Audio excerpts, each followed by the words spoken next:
Bueno, continuando con nuestro libro de Heisenberg, El principio de incertidumbre. ¿Existe el mundo cuando no lo miras?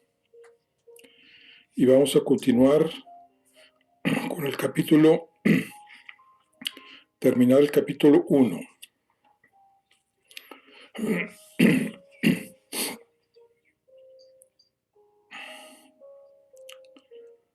La Primera Guerra Mundial.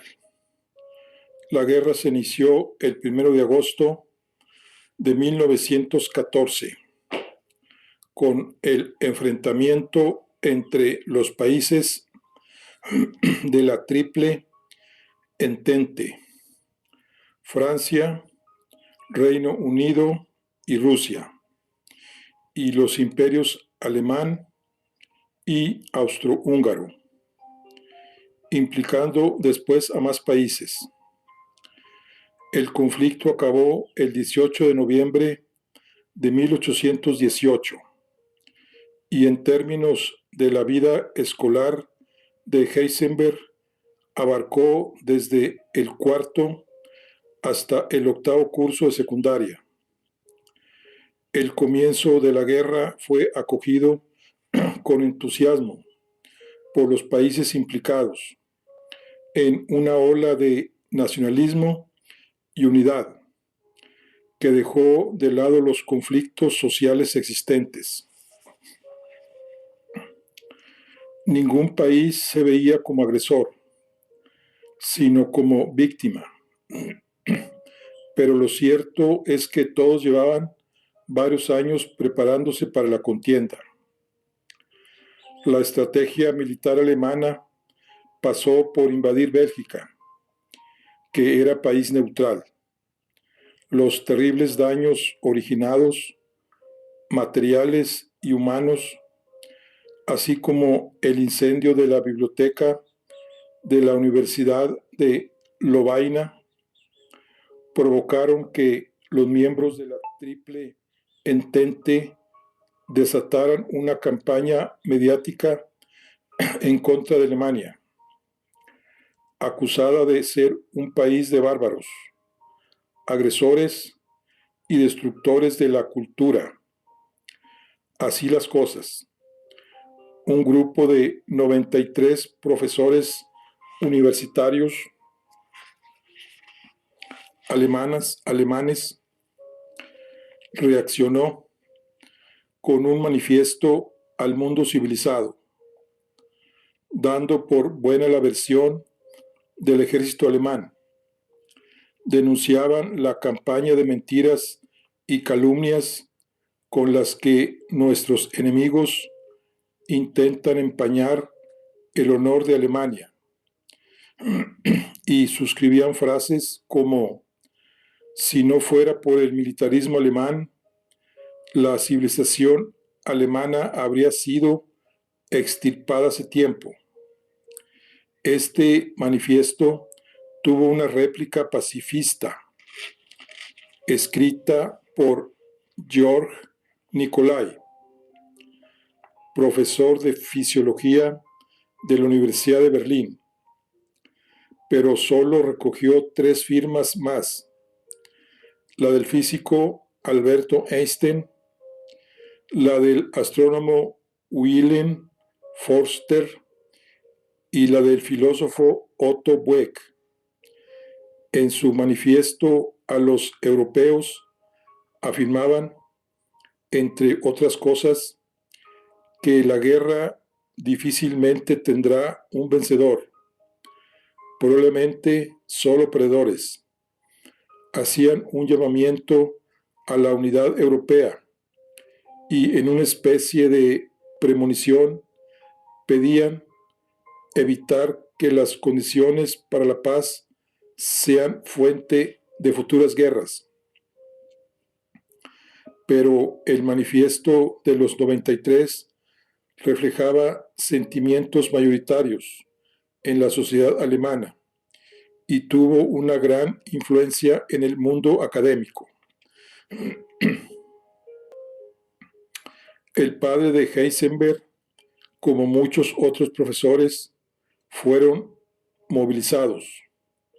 El Max Gymnasium mantuvo durante la duración de la contienda un programa de adoctrinamiento patriótico que, en la línea del manifiesto de los 93, identificaba la cultura alemana con el militarismo. En 1910, un grupo de militares de Múnich había creado una asociación, la Wehrkraftverein, dirigida a los alumnos de los últimos años de secundaria, para ofrecerles una preparación militar fuera del horario escolar. Se trataba de una versión paramilitar del movimiento de exploradores, Boy Scouts, que había llegado a Alemania el año anterior. Tras el estallido de la guerra, la Wehrkraftverein tomó un protagonismo particular. Una vez rebasada la edad de 15 años, la mayoría de los alumnos de secundaria recibían en ella una formación dirigida a su futuro alistamiento, posible a partir de los 17 años. Heisenberg se integró en la sección de su gimnasio en 1916 y durante sus vacaciones participaba en tareas agrícolas para suplir la falta de mano de obra. Finalmente, no llegó a alistarse porque el armisticio se firmó un mes antes de que cumpliera la edad mínima. Su hermano Erwin, en cambio, pasó más de un año en el frente. El entusiasmo popular de los primeros años se fue mitigando debido a la larga duración de la guerra, a las pérdidas humanas y a la escasez de alimentos y combustible. Las tensiones sociales, diluidas en la ola patriótica inicial, volvieron a aflorar. En enero de 1918 surgieron por todo el país huelgas y manifestaciones en demanda de alimento y de paz que fueron reprimidas por el ejército. El 8 de noviembre de 1918 se proclamó la República Socialista de Baviera. Al día siguiente, Guillermo II abdicó como rey de Prusia y emperador de Alemania, y en Berlín se proclamó la República Alemana. Cuando se firmó el armisticio, sectores conservadores y derechistas se negaban a reconocer la derrota, argumentando que Alemania no había sido invadida y que una parte importante del ejército permanecía intacta. Por lo tanto, decían, el armisticio había sido una puñalada por la espalda de civiles traidores, principalmente bolcheviques y judíos. Durante varios años se mantuvo una situación política caótica, con asesinatos, luchas callejeras, intentos de golpes de Estado y levantamientos revolucionarios y contrarrevolucionarios. En casi todo el país, todos estos acontecimientos modelaron las ideas sociales y políticas de Heisenberg sobre la nación y sobre los deberes de los individuos frente a la patria, y son una clave importante para entender su comportamiento en los años posteriores.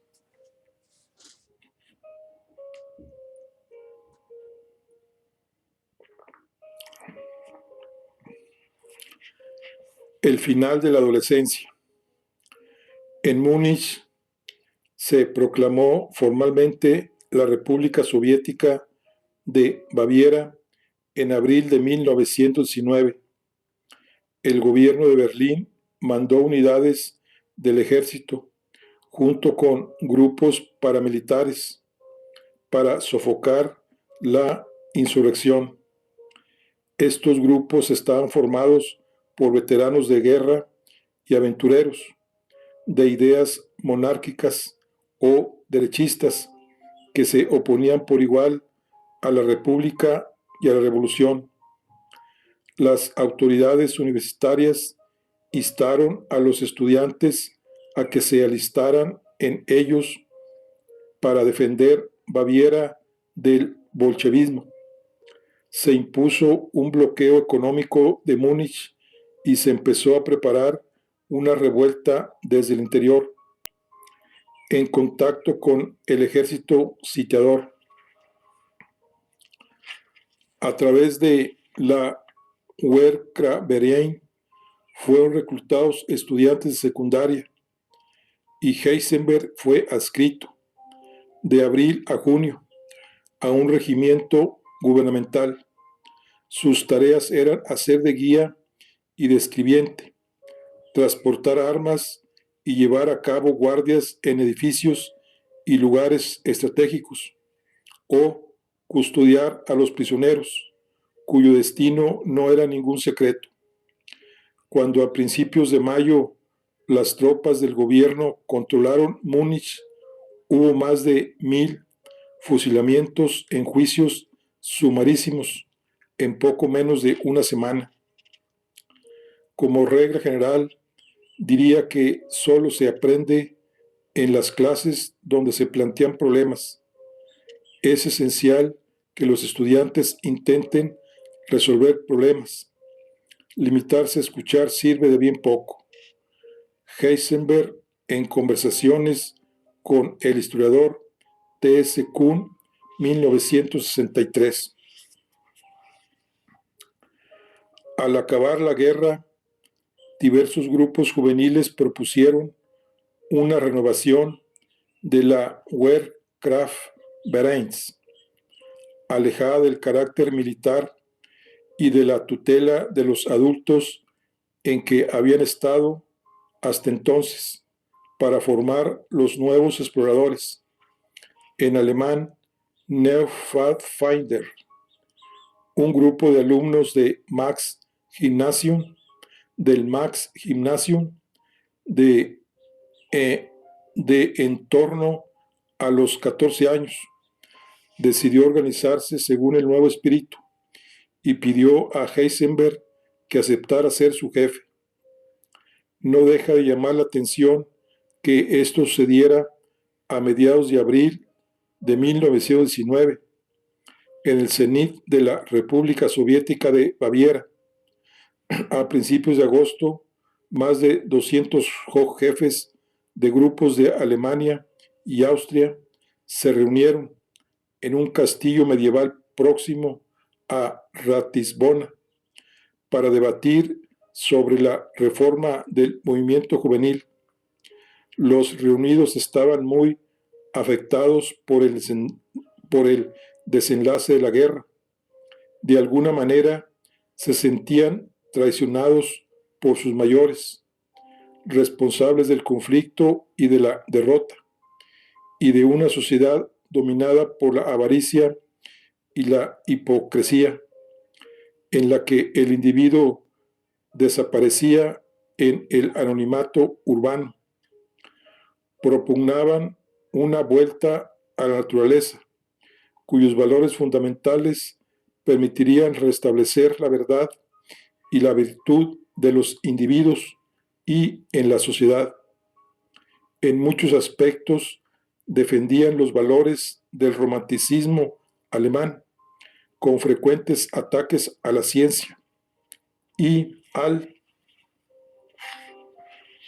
racionalismo, y adoptaban una actitud apolítica en general.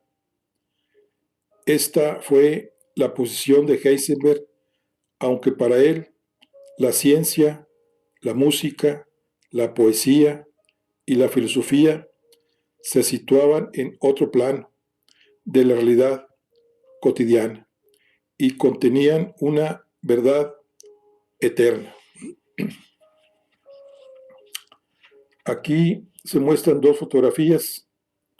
En la foto superior, Heisenberg está sentado a bordo de un automóvil con varios miembros de su familia. En la parte delantera, además de Heisenberg, en el centro se encuentran su padre y su hermano Erwin. En la foto inferior, Heisenberg está de pie a la izquierda, con su hermano Erwin y sus padres hacia el final de la Primera Guerra Mundial.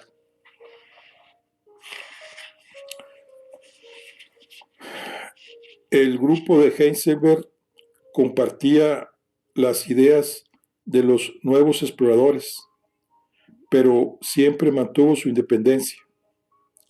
Hacían excursiones semanales de un día y salidas más largas durante las vacaciones. Además, organizaban reuniones, generalmente en casa de Heisenberg, dedicadas a la música, la poesía, discusiones filosóficas o partidas de ajedrez. Sobre este último punto, hay que decir que Heisenberg era un buen ajedrecista, capaz de jugar mentalmente con sus amigos mientras caminaban por la montaña y de reconstruir la partida a su regreso. Heisenberg estuvo al frente de su grupo hasta que se marchó de Múnich tras obtener su tesis doctoral, pero mantuvo el contacto e hizo muchas salidas con su grupo hasta que los nazis prohibieron este tipo de organizaciones. La participación de Heisenberg en los movimientos juveniles desarrolló en él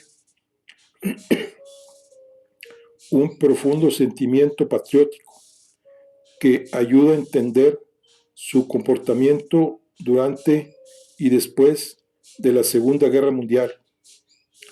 Además, las relaciones con un grupo de exploradores influyeron en su carácter y en su actitud vital.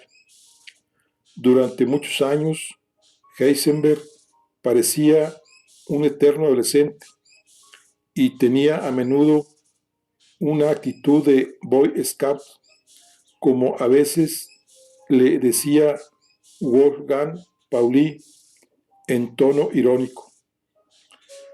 En los últimos años de la guerra se suspendieron las clases durante el invierno por falta de carbón para la calefacción. Los alumnos debían trabajar en casa y solo acudían al gimnasio para recoger y entregar los deberes. Como es de imaginar, Heisenberg estudió por su cuenta mucho más allá del nivel escolar en que estaba. Por ejemplo, aprendió cálculo infinitesimal e integral. Este tipo de cálculo se basa en unas reglas bastante sencillas, pero exige mucha práctica y resolver una gran variedad de casos para desarrollar la intuición que permite ver enseguida cómo abordar nuevos problemas. Heisenberg se interesó por los átomos, fundamentalmente por razones filosóficas, y a ello hace referencia en el primer capítulo de sus memorias. Nos referimos así a su libro Diálogos sobre la física atómica. El científico alemán recuerda que su libro de física contenía unos dibujos de átomos con ganchos y anillas para explicar una reacción química, algo que le parecía absurdo. Él pensaba que la unión de átomos para formar una molécula no ha de depender de una representación tan arbitraria como ganchos y anillas.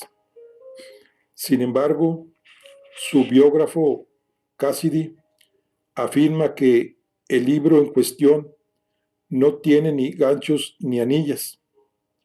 Solo en una ocasión se representa la molécula de agua tal como se ve aún en nuestros días, como tres bolitas unidas por dos barras para simbolizar los enlaces. Parece que Heisenberg aplicaba sus ideas presentes con efecto retroactivo, algo frecuente en las memorias autobiográficas. También menciona el Timeo de Platón, que leía en su versión griega como parte de su actividad escolar. En ese diálogo, Platón asocia cada elemento, tierra, fuego, agua y aire, a uno de los cuatro poliedros regulares que se conocían entonces: cubo, tetraedro, icosaedro y octaedro, respectivamente. Heisenberg pensaba que todo eso era solo especulaciones fantásticas, sin fundamento alguno, y no entendía que un pensador tan sutil como Platón creyera realmente ese tipo de cosas. Su conclusión fue que para conocer las propiedades de la materia había que conocer sus constituyentes elementales, y a eso se dedicaba ya la física atómica.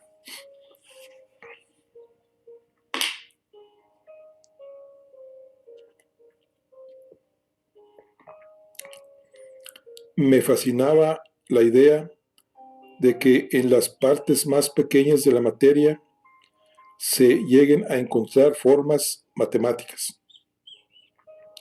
Comentario de Heisenberg en su libro Diálogos sobre la física atómica, en referencia a su lectura de Platón en 1918. Heisenberg se interesó también por la teoría de la relatividad y leyó un folleto escrito por Einstein especialmente para alumnos de secundaria. Más tarde, estudió el libro de Hermann Weyl, Espacio, Tiempo, Materia, publicado en 1918. Se trata de un libro de nivel muy avanzado que presenta con detalle la relatividad general, con todos los útiles matemáticos necesarios. Pero el interés de Heisenberg por estos temas no tenía que ver con la física, sino más bien con la filosofía. Estaba entonces fascinado por la idea de que había que revisar los conceptos de espacio y de tiempo. Me atraía Kant y me gustaba Platón.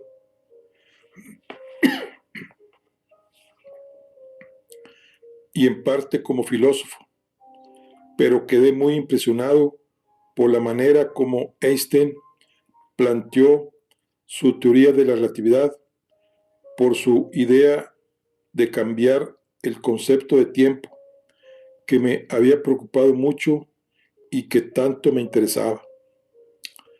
A finales de junio de 1920, Heisenberg hizo el examen final para obtener el certificado Abitursugenesis que permitía el acceso a la universidad e ingresó en la Universidad de Múnich con la idea de estudiar matemáticas.